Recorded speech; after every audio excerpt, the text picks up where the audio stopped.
Hello, kumusta? Hello, kumusta sa lahat?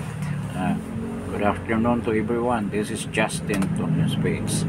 At magandang hapon din sa ating mga viewers natin dito sa Pilipinas. At of course, good afternoon to our viewers all over the world, yung mga bayani nating mga OFWs. At kung bago lang kayo dito sa channel na to, Justin Talk News Page, paki-subscribe naman immediately para naman lumago ng konti itong ating munting channel. Then press like, paki-press yung like, and of course share this video to your friends if you like this video, and press that notification bell para anytime kung meron tayong bagong broadcast, you will be easily notified.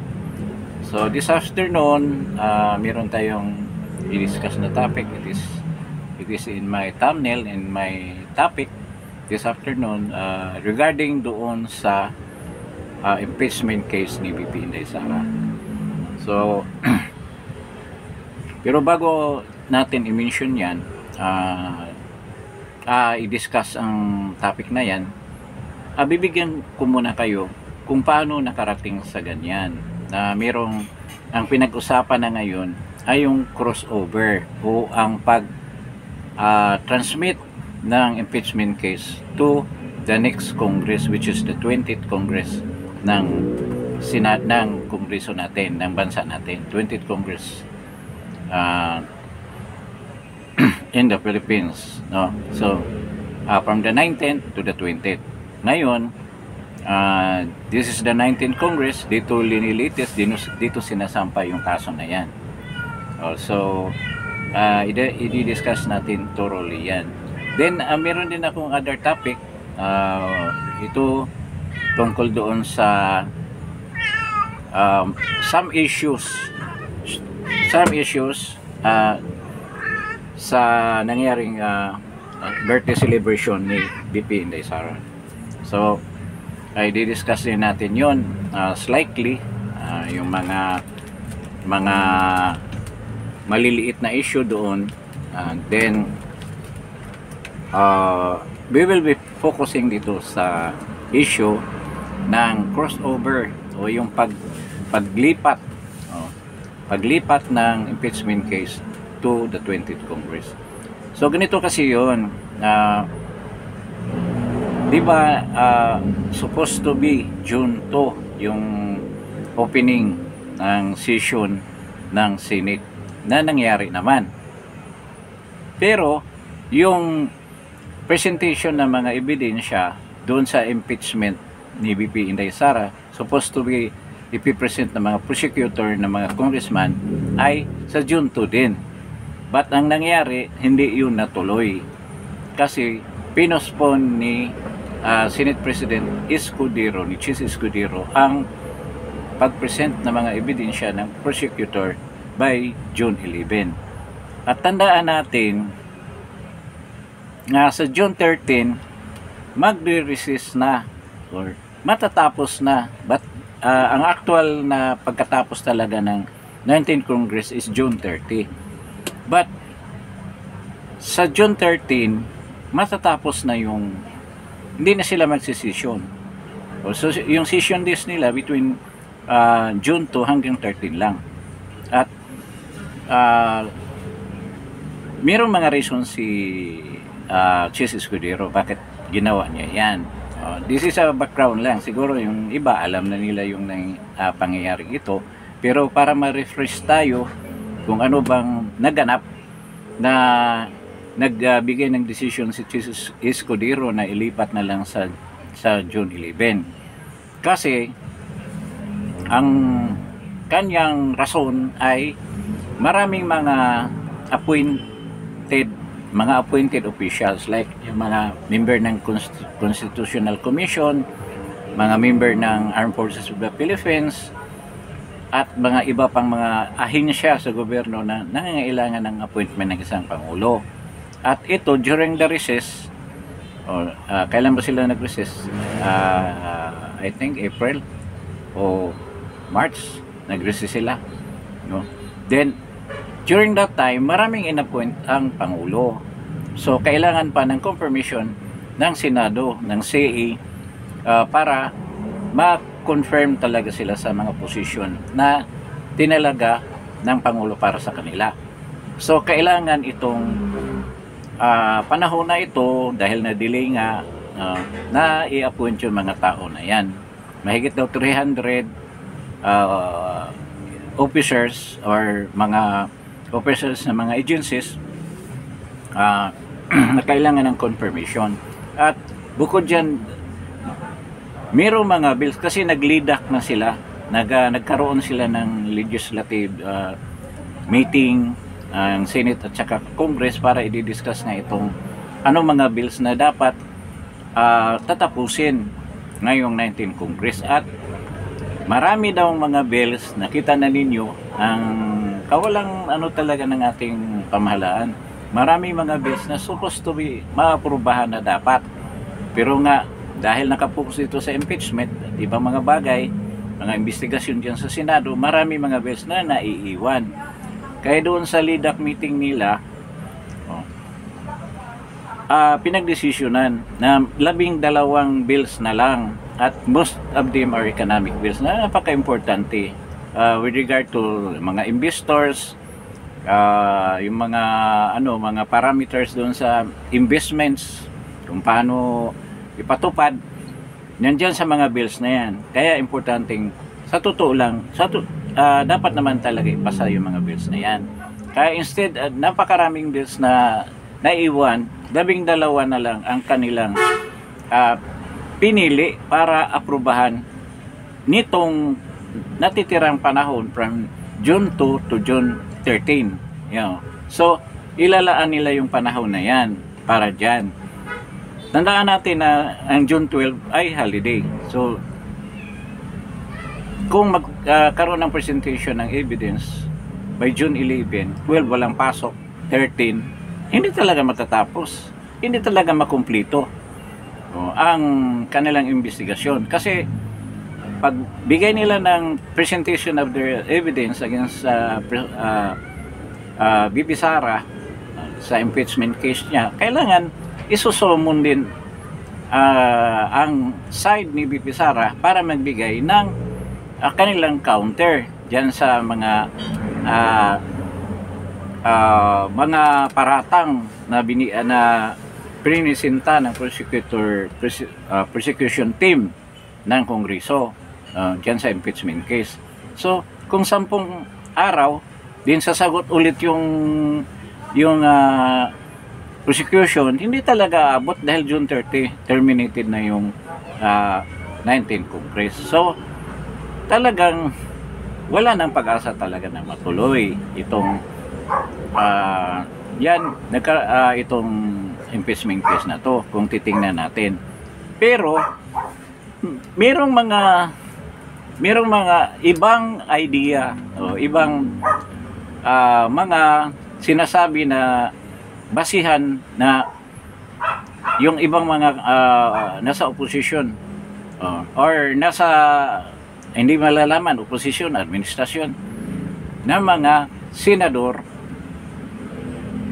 na pwede pang ipatuloy yung nasimula ng 19th Congress na impeachment case ni BP Sara. So diyan nagkaroon ng maraming debate, nagkaroon ng maraming mga opinion kung ano ba talagang tama. Nagsasabi na base din yan sa Constitution, yung iba naman na sa side nila base rin sa Constitution.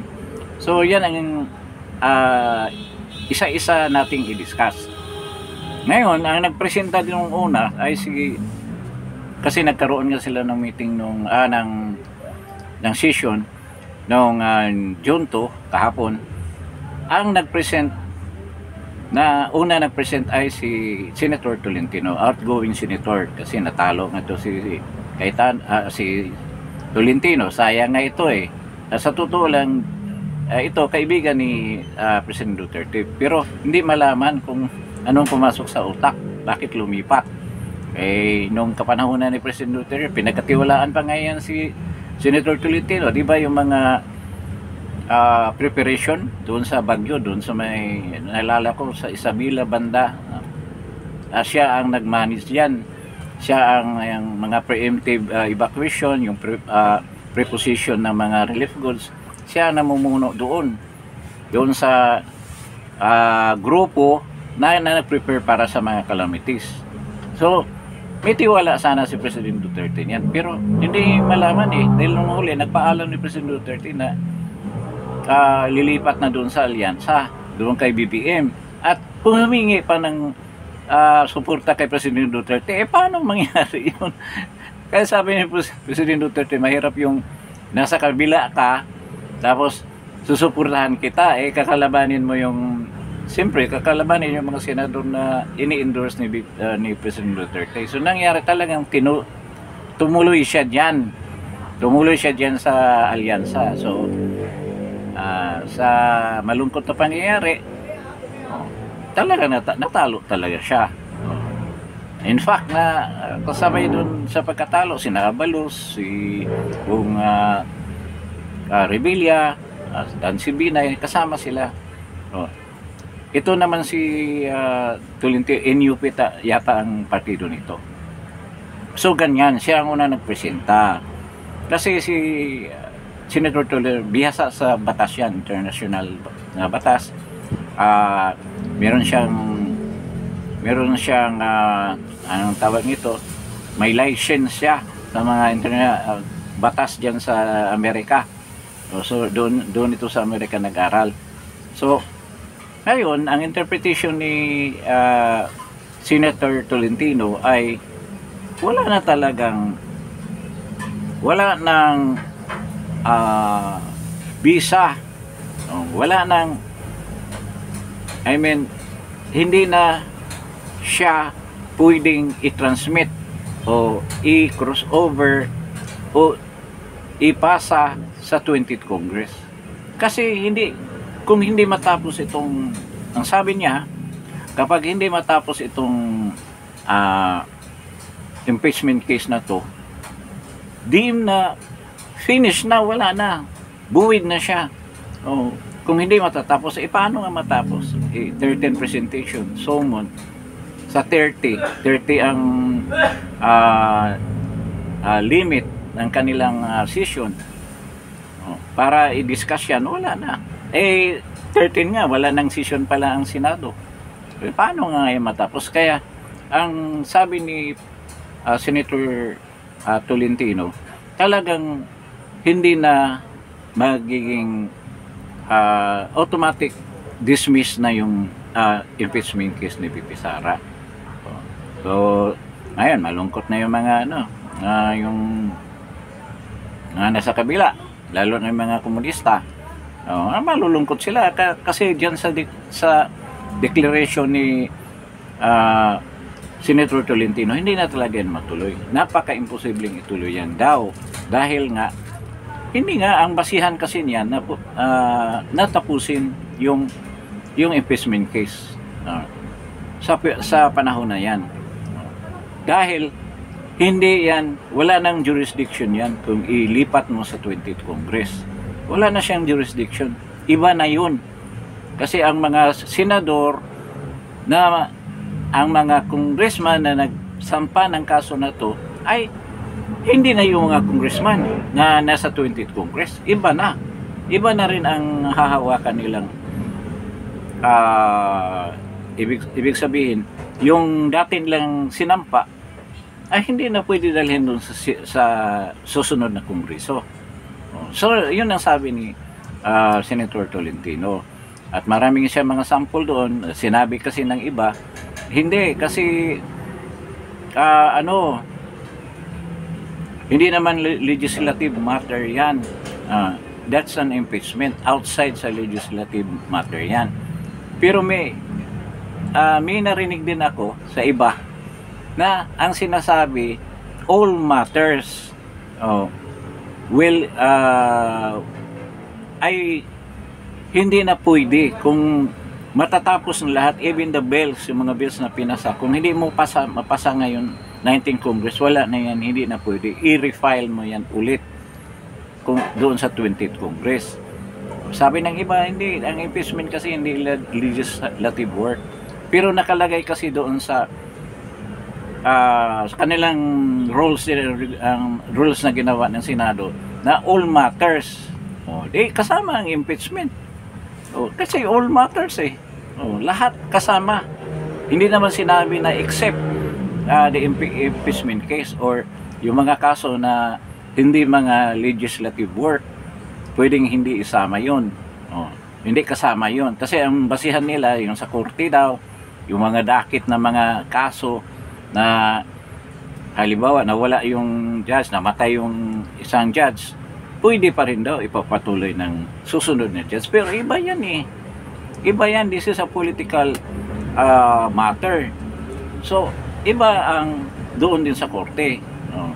So, yun ang katwiran doon na hindi talaga pwedeng mag-crossover yan doon sa 20th Congress. So, yung impeachment case na sinampa nila kay Inday, technically, dead na yan, patay na yan.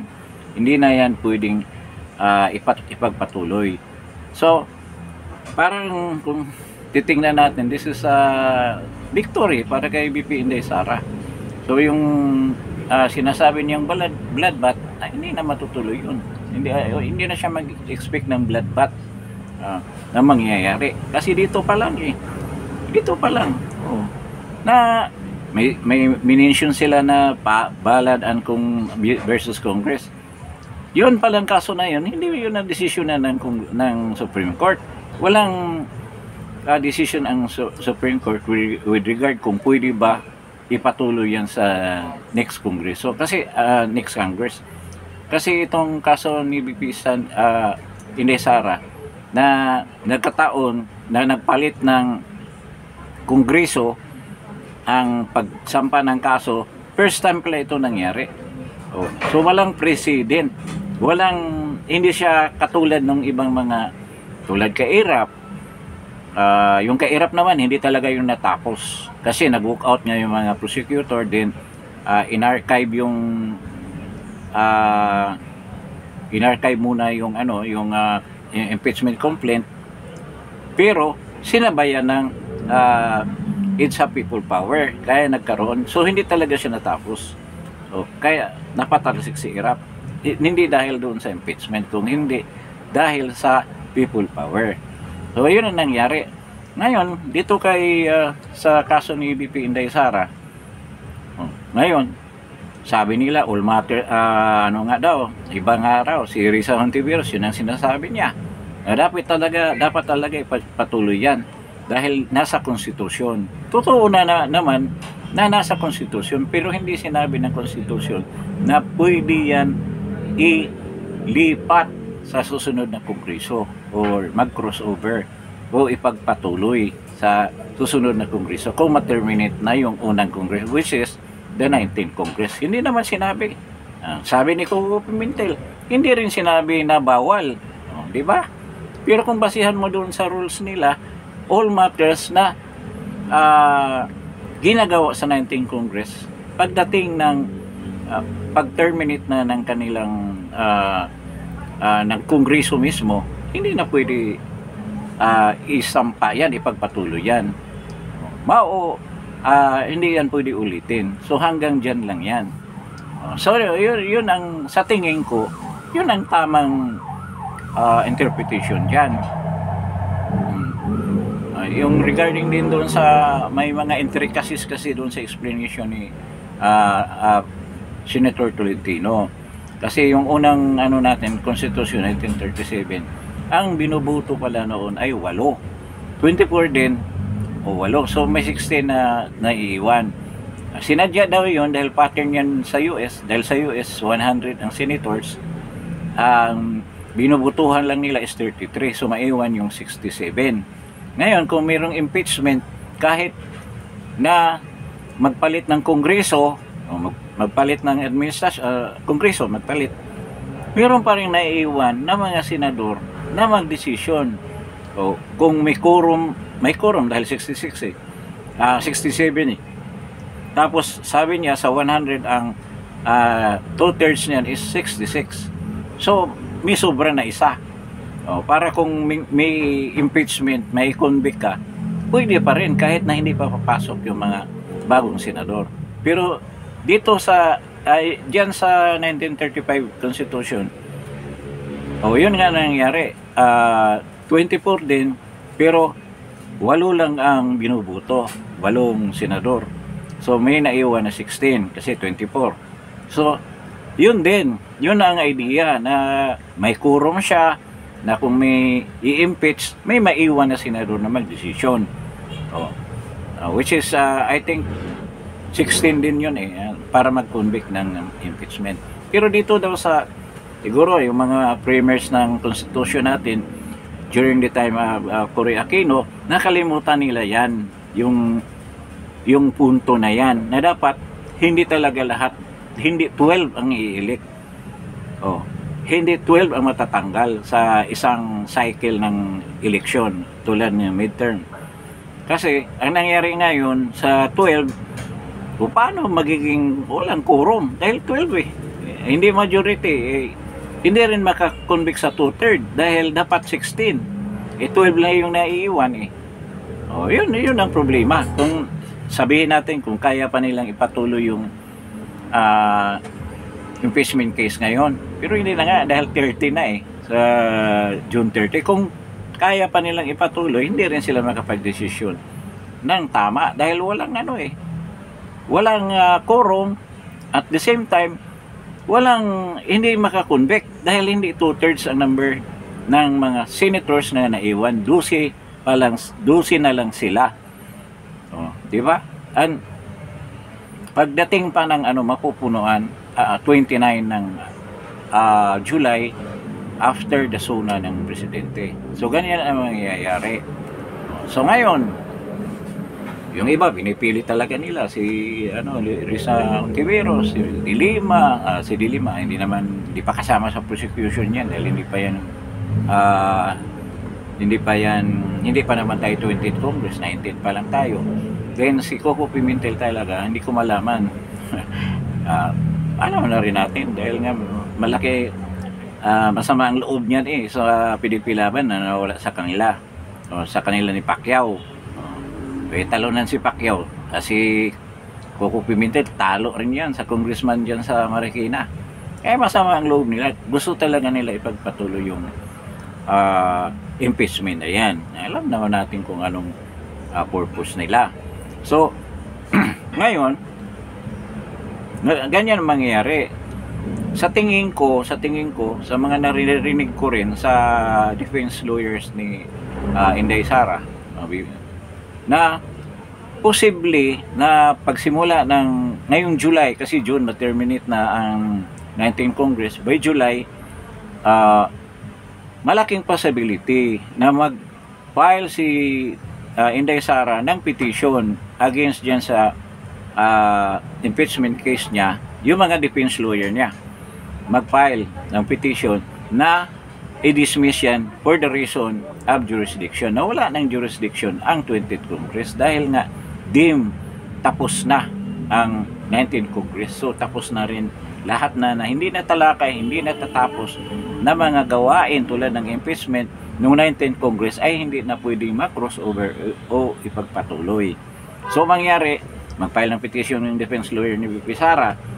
So mangyari niyan dahil laging sinasabi ni Jesus Cordero na hindi siya makapag-decide with regard to that matter, with regards sa crossover sa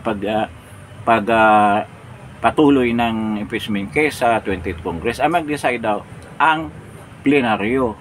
Ibig sabihin, yung mga senador ang mag-decide kung ipagpatuloy pa natin itong impeachment na to o hindi. Kung titingnan natin yung number, kung yung mga pro Duterte senators, talagang panalo si VP Inday Sara. At ito rin ang panahon na malalaman ni VP Inday Sara, magkaroon siya ng tingin or i-gauge niya o titingnan niya kung saan ba talaga itong mga senador na ito sa kanya ba o sa kabila. So malalaman niya sa petition niya yan kasi magbutuhan. Ulitin ko nga, sabi ni Escudero, ang mga senador ang magpasya dyan sa petition na yan kung mayroong question about the jurisdiction of the impeachment case sa 20th Congress. So magkaroon ng butuhan.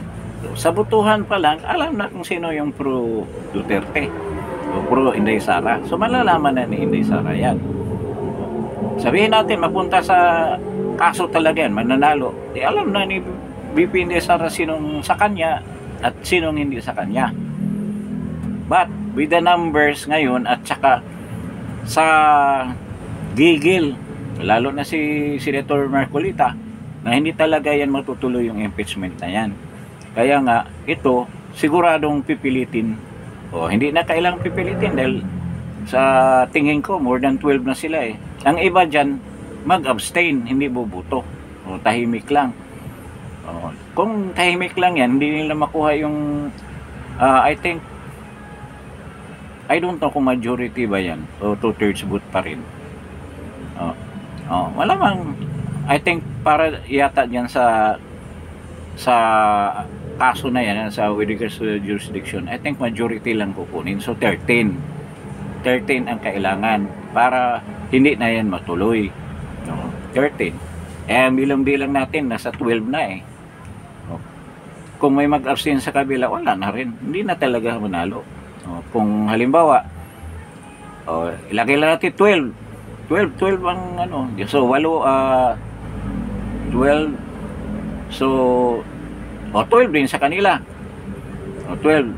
Kung kung mayroong mag-abstain doon, magiging ano na lang sila 10. Merong hindi boboto. So mangyayari 12, hindi pa rin sila mananalo. So madi-dismiss talaga yung kaso na yan. Ngayon, yun ang nakikita ng karamihan at ako mismo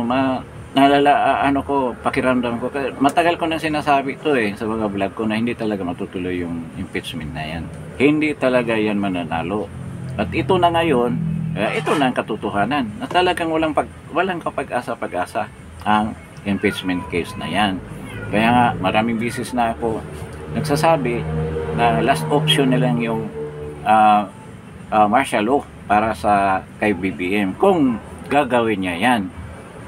Pero meron akong bagong idea, opinion lang ito, opinion lang, tulad ng mga nakaraan kong mga sinasabi. These are opinions but may basihan na opinion.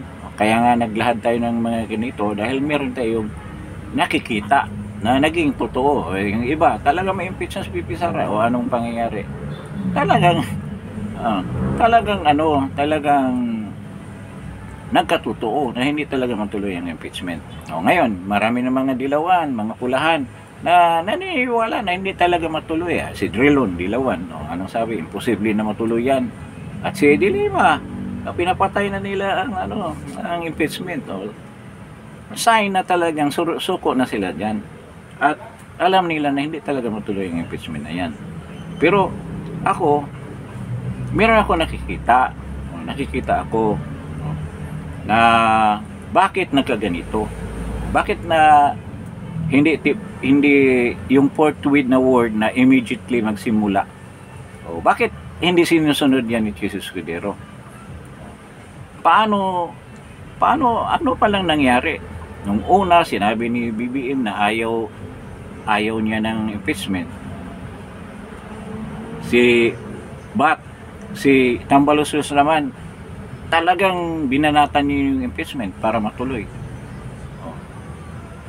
So 4 na impeachment, doon nga sa 4 na impeachment, questionable pa nga dahil hindi nga nila sinabit kaagad doon sa Secretary General na nandoon na yung impeachment na yan. O dapat bilangin na yun na kasama doon, talagang buwid na yung ito pa pala doon sa jurisdiction. Halimbawa, kung mag-file sila ulit sa 20th Congress ulit ng impeachment case, i-refile na, hindi rin po pwede. Kasi nakapag-file na sila ng 2019 at the same year, 2025. At nasa rules and regulations sa Senate na talagang sa Congress na isang impeachment case lang ang pwede mo isampa sa isang government official na impeachable sa isang taon. O paano ngayon kung mag-file sila? At saka kung the same ground na dismiss na, hindi pwede maghanap ka ng ibang ebidensya na wala doon sa unang ebidensya na sinampa mo. O, sa tingin ko ganyan. So ang ibig sabihin, hindi na talaga siya po pwede na magsampa ulit. Kasi marami ang sasabi, i-refile daw. Paano i-refile? Dalawa na nga sa isang taon eh. So balik tayo doon. Yung mga galawan nila. So babasahin natin. So we are playing scenarios. Reasons, bakit nagkaganito, bakit paano nila nilaro yung script nila na i-impeach si Pipi Sara, at the same time yung isa nagsasalita na hindi ayaw ko ng impeachment. Alam mo, matalino rin itong mga to eh. Matalino din. Bakit? Dalawang linya ang sinunod nila. Ang linya ni BBM na ayaw niya ng impeachment. Ngayon dito sa kabila, gusto na may impeachment, gato ganyan, kami maghanap ng ebidensya, ipasa namin ganyan, fast track namin ganyan. So talagang nangyari yon, nangyari lahat. Pero si BBM, stick pa rin siya doon sa pronouncement niya na ayaw niya ng impeachment.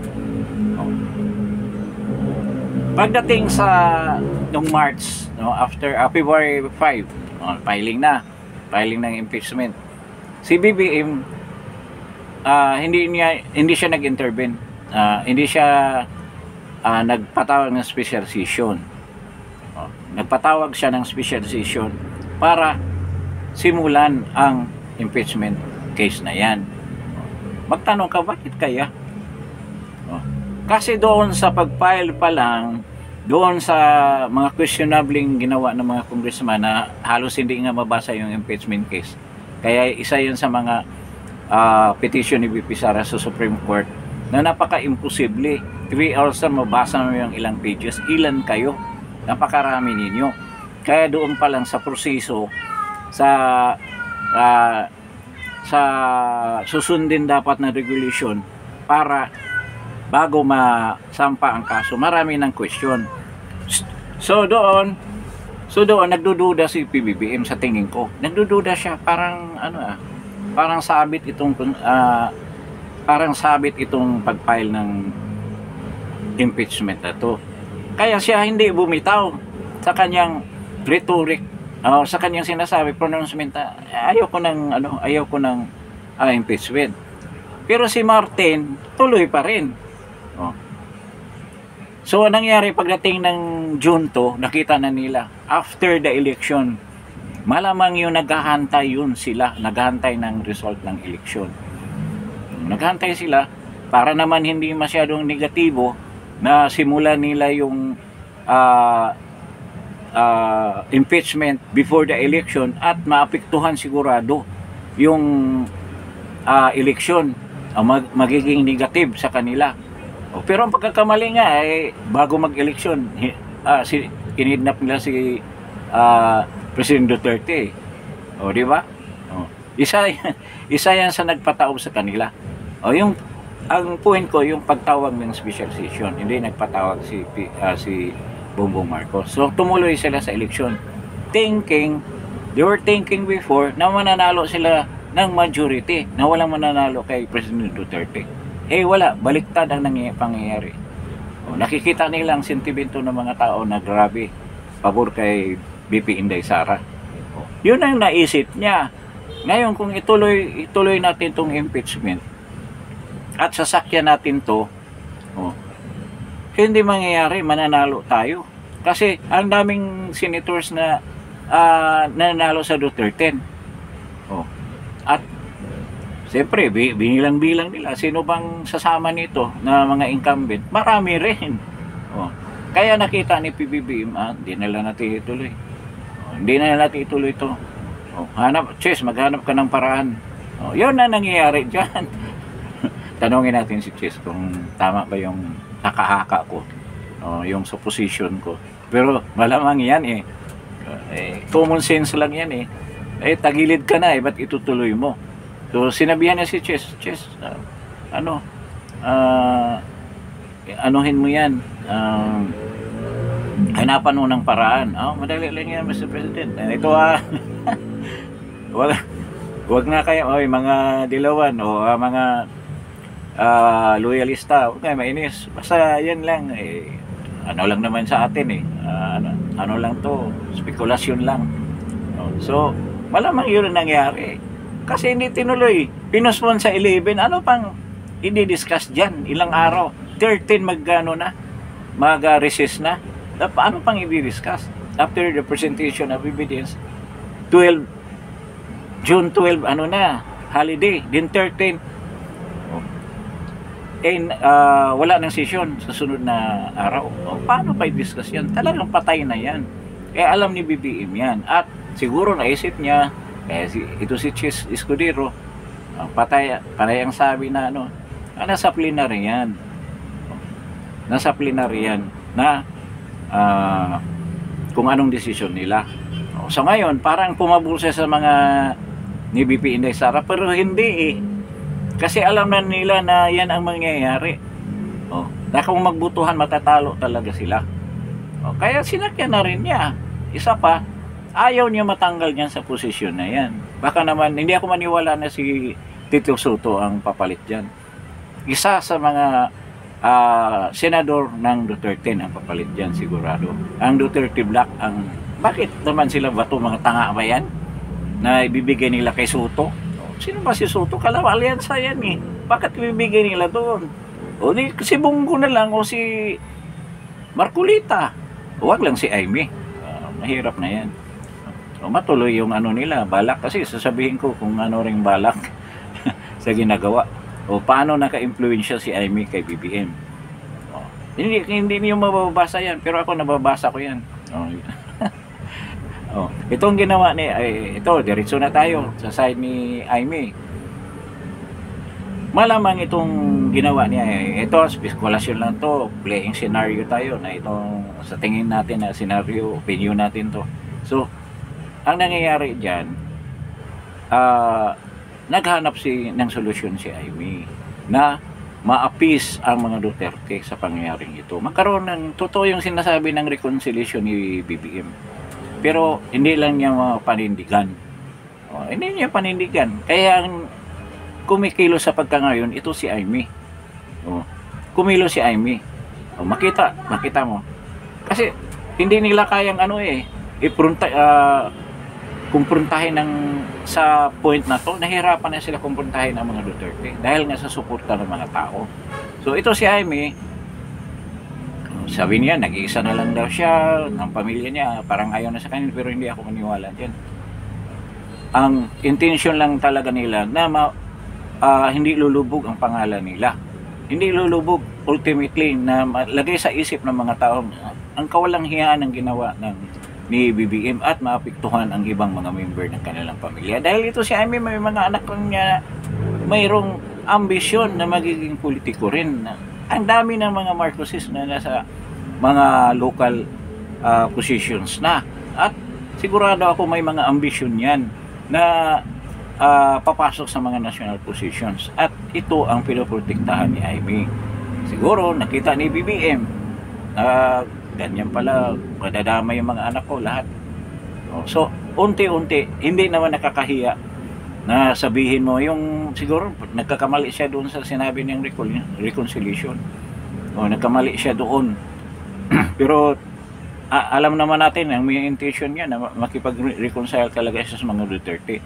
But not at this time na nandoon sa dahig si President Duterte. At ngayon, yun ang sinisikap ni Aimee na magampanya. Maraming nagagalit dyan. Ito, lundag na tayo doon sa topic na yan. Yung mga nangyayari daw doon sa kwento-kwento nila Harry Roque at ni Maharlika. Na ito si yung ngiwi-ngiwi at bangag-bangag na kinanta ni Attorney Harry Roque pinatayan daw ng microphone dahil utos na ni BP Sara. At sabi naman ng kinonfirm na walang utos na ganyan. Hindi mag-utos si BP Sara ng ganyan. Oh. So, nakikita natin na sabi nila, yung mga organizers doon ay pro-Aimee din sila. Pro-Sara, pro-Aimee. Siguro ayaw nila nang masaktan si Aimee, kaya ganyan gusto nilang pinatay nila yung mic. Kaya nagkaayos naman sila ngayon. Ganyan sa mga problema na yun. Hindi talaga may iwasan na meron talagang kakampi ni Aimee dyan. At yun ang nandoon sa rally na yan. Pero everything is settled. Okay na yung mga problema na yan. Ang ayaw lang, ako mismo, ayaw ko rin yung asta ni Aimee na parang siya ang savior, siya ang uwi kay President Duterte. Kaya nga maraming mga DDS na iba ang mga interpretation. Pero para sa akin, kung ano mang masasabi, ayaw naman talaga natin kay Aimee. Kung kayang ipauwi ni Aimee si President Duterte sa kanyang effort lang, through intervention ni PBBM, sabihin na natin. Kasi ang galaw ni Aimee, hindi ako maniwala na sa kanya lang yan. Galaw ng pamilya yan. Posibleng hindi completely kay Bongbong, pero galaw ng pamilya yan para ma-save niya yung mga other members ng kanyang pamilya. Tandaan natin si BBM hanggang 2028 na lang yan. Paano yung sina Sandro? Paano yung mga iba doon, yung mga nutok, mga anak ni Aimee na may mga posisyon na rin? Paano nila masave yan kung masira na yung pangalan ng mga Marcos? Kaya ito, si Aimee talaga nagsisikap na mabura yung stigma na yan sa kanilang apelido na ganyan, traidor, ganyan, walang utang na loob, mga ganyan. Kaya ito, talagang sinuong ni Aimee ang kahihiyan, sa totoo lang.